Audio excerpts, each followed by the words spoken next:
이렇게 결혼, 출산, 육아 심각한 문제를 말씀드리려고 왔습니다. 우리 우선 이걸 일반 시민들이나 국민들께 말씀드리는 것도 중요하지만 우리 가까이에 있는 시 산하 공무원들이 우선 이렇게 먼저 좀 수봉을 보인다면 더 실감이 나지 않을까 하는 생각도 있습니다. 그래서 이제 정부에서도 인구 문제의 심각성을 생각을 해서 여러 가지 방안을 내놓고 있는데요. 그런 문제와 또 얼마 전에 도에서도 이렇게 방침을 이렇게 발표했지만 우리 시는 시대로 좀 더 피부에 닿는 그런 정책을 통해서 우선 우리 천안시 이 커뮤니티에서 이거를 선행을 하고 나아가서는 이런 것들이 우리 시내의 각급 기관 그리고 일반 시민단체나 또 사기업까지도 이런 걸 참고해서 이렇게 더 확산시켜 나갈 수 있다면 상당한 효과를 거둘 수도 있지 않을까 싶은 문제들을 한번 검토해서 발표하게 됐습니다. 우선 천안형 육아 공무원 주 4일 근무제와 관련해 가지고 오는 9월 2일부터 당장에 실시한다고 해요. 실시하는데 얼마 전에 도에서는 2세 이하 이렇게 옷을 박아서 발표를 했지만 우리 시는 만 5세 이하 자녀를 둔 육아 공무원을 대상으로 이제 근무하는 방식 주 4일 근무제에 대해서도 방식이 두 가지, 재택근무형을 택할 건가 아니면 집약근무형을 택할 건가, 이 둘 중에 하나를 본인이 선택해서 근무할 수 있도록 그렇게 좀 융통성을 부여하려고 해요. 자세한 말씀은 이제 추가 질문이나 또 우리 실무자들이 더 부연 설명을 하게 될 거고요. 요지만 몇 가지 말씀을 드립니다. 그리고 40세 이하 결혼 5년 이내에 2자녀 이상 출산한 공무원들에 대해서는 내년도에 본격적으로 시행하겠습니다만 출산 공무원에 대한 인센티브를 이렇게 부여하려고 그러는데요. 우선 대상은 만 40세 이하이고 그리고 결혼 후에 5년 이내 그리고 자녀를 2명 이상 출산하는 직원들에게 페이바를 주는 거죠. 인센티브를 주는 겁니다.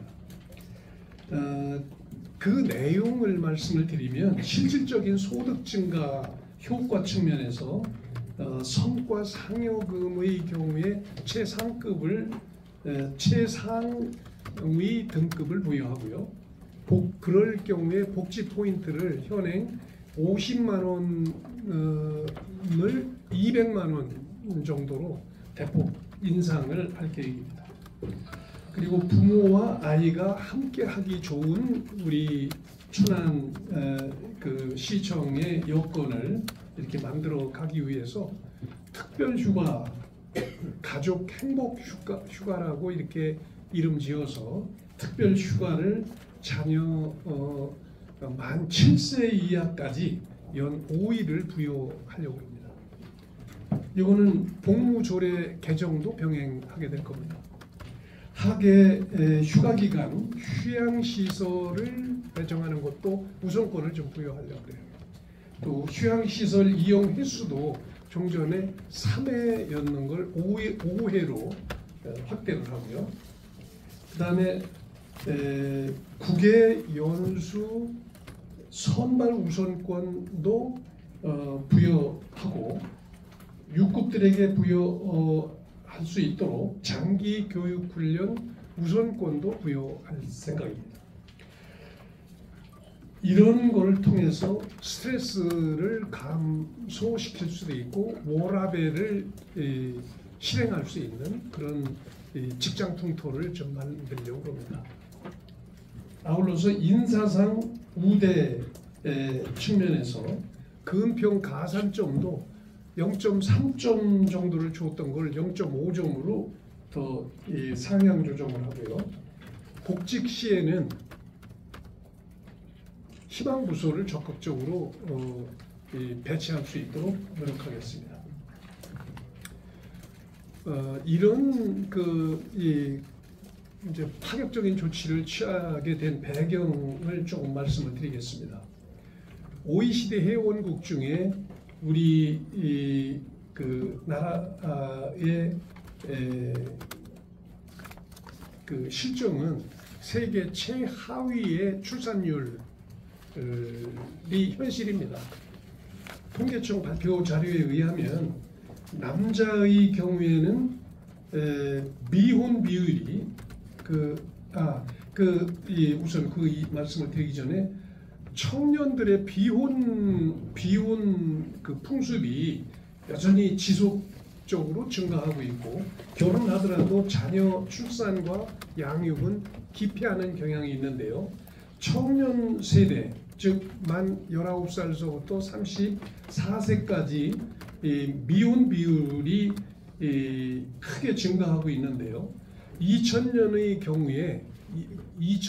경우에 남자의 경우에 62.4%가 미혼이었는데 2020년에는 86.1%가 미혼이더라고요. 이게 통계청 발표 내용이 그렇습니다. 또 여자의 경우에는 2000년에 47.2%가 미혼이었는데 2020년에는 거의 2배에 가까운 76.8%가 미혼이에요. 평균 초혼 연령도 2003년에 30.1세였던 것이 2023년에는 그러니까 작년 통계는 34세로 상향 조정이 됐어요. 그리고 여자의 경우에는 2003년에 27.3세였던 것이 작년 23년에는 31.5세로 상향 조정이 됐습니다. 그런데 이제 문제는 우리나라 전체는 이렇다 하더라도 우리 천안은 어떠냐? 평균 연령 그러니까 우리 시민 69만 5천 명 정도의 천안 시민 평균 연령이 41.8세입니다. 41.8세. 그래서 뭐 얼마 전까지만 해도 불과 4, 5년 전까지만 해도 천안이 굉장히 젊은 도시라고 자부했는데 그때 제가 보궐선거에서 2020년 4월 달에 부임할 무렵에 평균 연령이 천안은 38.1세 정도 됐던 것 같아요. 제 기억에. 근데 지금은 어떠냐? 41.8세입니다. 그 사이에 벌써 정말 거의 3세가 늘어났다는 것은 평균 연령이 이거는 아주 위기의식을 느끼기에 충분하다 이런 생각이 들어요. 전국 평균은 물론 평균 연령이 45.1세이기 때문에 우리 천안이 41.8세라면 평균 연령보다 좀 많이 낮은 거는 사실이죠. 한 3세 이하로 3점 몇 세 정도 전국 평균보다는 낮지만 그렇다고 안심하기에는 이르다. 이렇게 말씀드릴 수 있을 것 같습니다. 합계 출산율도 우리 천안시는 0.77명인데 전국 평균은 0.72명입니다. 이걸 보면은 뭐 별 차이 안 나요. 0.05명 정도 우리가 조금 많다 뿐이지 이게 별 차이가 없다. 이거는 전국의 우리 한국의 위기일 뿐만 아니라 천안시도 위기의식 갖기 충분하다. 이런 생각이 듭니다. 따라서 아까 말씀드린 대로 저출산, 인구 절벽과 같은 국가적 위기 상황 속에서 우리 천안시 공직자가 선도적으로 결혼, 출산, 또 육아가 행복한 그런 공직 풍토를 이렇게 만들어 감으로써 지역사회의 우리 천안 지역사회의 출산율 향상을 위한 그런 분위기를 좀 만들어 가서 이것이 결국은 사기업에까지 영향을 미쳐서 즉 민간 영역까지 선순환되는 그런 모양으로 번져나가기를 기대하는 것입니다. 참고로 말씀을 드리면 육아 공무원은 이제 주 4일 출근제로 이렇게 시행을 한다고 할 때 기존에도 유연근무제의 일환으로 이렇게 시행을 하고 있습니다만 그렇게 하고 있기 때문에 뭐 이걸 요번에 우리가 약간의 그 선택적 4일 근무제로 이렇게 전환한다고 해서 새롭게 무슨 조례나 규정이나 이런 걸 개정할 필요는 없어요. 그대로 시행할 수 있는 거예요. 행정 방침으로 이렇게 시행할 수 있다고 보고요. 또 해당 공무원의 신청과 해당 부서장이 승인함으로써 그대로 시행할 수 있기 때문에 당사자들이 눈치 보지 않아도 된다는 것이 중요합니다. 이 시의 방침으로 그렇게 할 수 있다는데 큰 뜻이 있고요. 그런데 이제 한 가지 의문이 남습니다. 왜 40세 이하로 연령을 제한을 하냐? 결혼 출발 시기도 늦은데 40세로 커트라인을 정하면 이건 좀 문제가 있는 거 아니냐 이렇게 생각하실 수도 있습니다. 그리고 결혼 5년 이내로 왜 제한하냐 이렇게 생각을 하실 수가 있는데요. 여기에는 약간의 깊은 뜻이 있습니다. 우선 젊어야 아이들을 많이 낳거든요.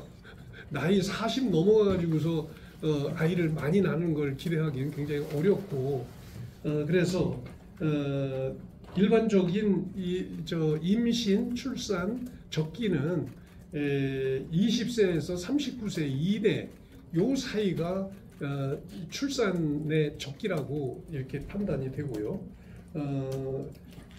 따라서 그 이후에 40세 이후에 다산을 한다는 것은 기대하기도 어렵고 또 임신, 출산에 따르는 위험 부담도 적지 않을 것 같아요. 너무 또 여기 이런 제도에 따라서 너무 또 신경 쓰다 보면 이렇게 건강상 무리를 할 수도 있고 그렇기 때문에 그런 점도 고려해서 이렇게 나이 제한을 하게 됐다는 것도 아울러 말씀을 드립니다. 따라서 이거는 나이와 혼인 기간의 제한을 두는 것은 차별하기 위한 것이 아니고 미혼 공무원의 결혼을 앞당기기 위한 조치다. 그래서 다자녀 출산을 유도하는 것이 주목적이다 하는 것을 이해해 주셨으면 좋겠습니다. 하지만 이런 조건을 넘어선다 하더라도 40세 또는 결혼 5년을 경과했다 하더라도 다자녀를 포함한 출산 공무원에 대한 지원 정책은 적극적으로 추진하겠다는 말씀도 아울러 드립니다. 요약을 하면 그렇습니다. 지금까지 말씀드린 말씀을 요약을 하면 우선 공무원에 대한 인센티브는 특별휴가 5일을 가족 행복휴가의 이름하에 신설을 했고요. 또 국외연수도 본인 희망시에 국외연수자 선발에 우선권을 부여하겠다. 그 다음에 성과상여금은 출산 후 최초 지급 성과상여금을 S등급을 부여해서 200만 원까지 추가로 받을 수 있도록 하겠다. 장기 교육을 하는 것도 6급 장기 교육 훈련에 있어서 말하자면 정예 공무원, 이게 승진에 조금 다가설 수 있는 그런 그 메리트가 있는 건데요. 선발 인원의 20% 범위 내에서 우선권을 부여하겠다. 그 다음에 근무 평가와 관련해서 가산점을 두 자녀 이상 낳게 되면 기존에 0.3점을 부여하던 걸 0.5점으로 상향 조정을 하겠다. 이거는 규정을 개정할 계획입니다. 또 희망부서에 대해서 육아휴직 후에 복직을 하면은 대개 디메리트를 줬는데 불이익을 줬는데 이거를 오히려 희망부서를 최우선적으로 반영을 하겠다. 또 복지 포인트도 두 자녀 출산 시에 복지 포인트를 대폭 상향 조정하겠다. 이런 말씀이고요. 휴양시설 배정에 우선권을 부여하며 휴양시설 연간 신청 횟수도 기존 3회에서 5회로 늘리겠다. 이런 계획을 가지고 있습니다. 아울러서 이건 이제 공무원들에 대해서 이렇게 하겠다는 겁니다. 그래서 이 관계 규정은 특별히 큰 거를 많이 조정할 필요는 없어 보이고요. 다음 일반 시민들에 대해서도 한 말씀 드리지 않을 수가 없을 것 같습니다. 사실 지금까지도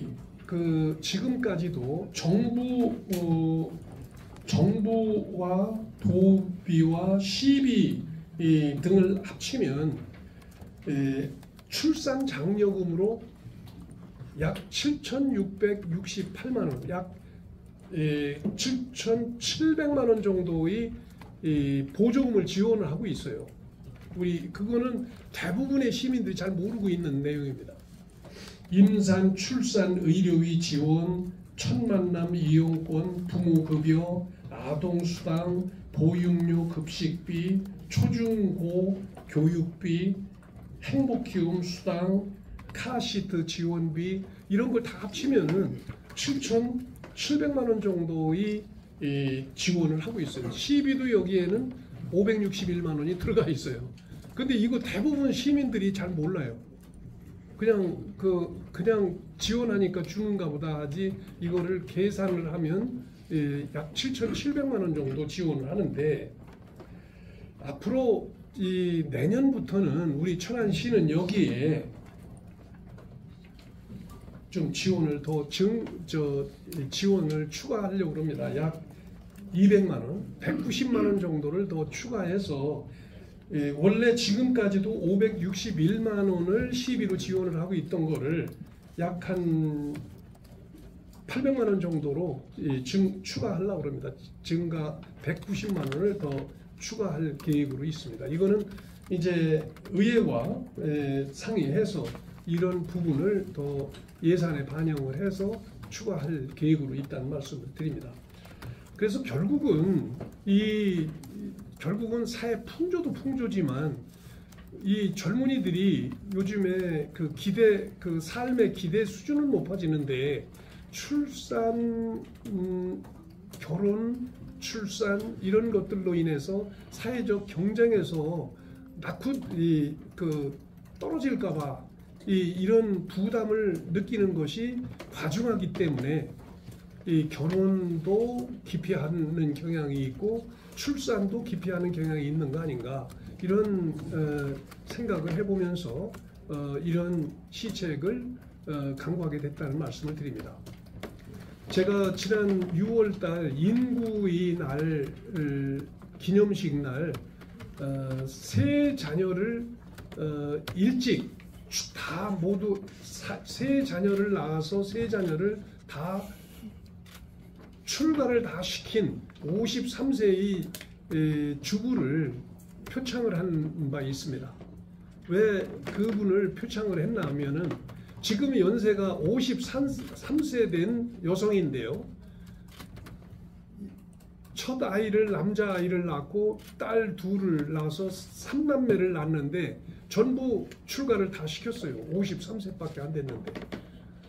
그래서 이유를 물어봤더니 빨리빨리 아이들을 결혼시키고 이 아이들 한테서 다시 또 아이들, 손자들을 보고 이렇게 하는 것이 자기 자신을 위해서도 도움이 될 것 같아서 그랬다.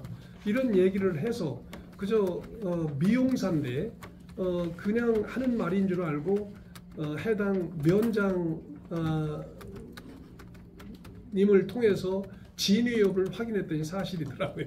그래서 그분을 인구인 아래 표창한 바가 있습니다. 그래서 이거는 우리 시민들 또 우리 공무원들이 마음먹기에 달려 있는 문제다. 이 출산 문제나 결혼 문제.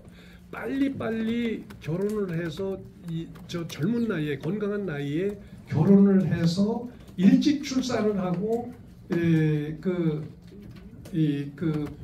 출산을 한 후 이 아이들을 예쁘게 잘 키울 수 있도록 경제적 여건을 마련을 한다면 얼마든지 우리도 이 인구난에서 헤어나올 수 있지 않을까 하는 생각을 해보면서 이렇게 오늘 파타임으로 우리 언론인 여러분에게 우리 시의 결혼, 출산, 육아 지원 정책에 대해서 보고를 드렸습니다. 잘 좀 써주십시오.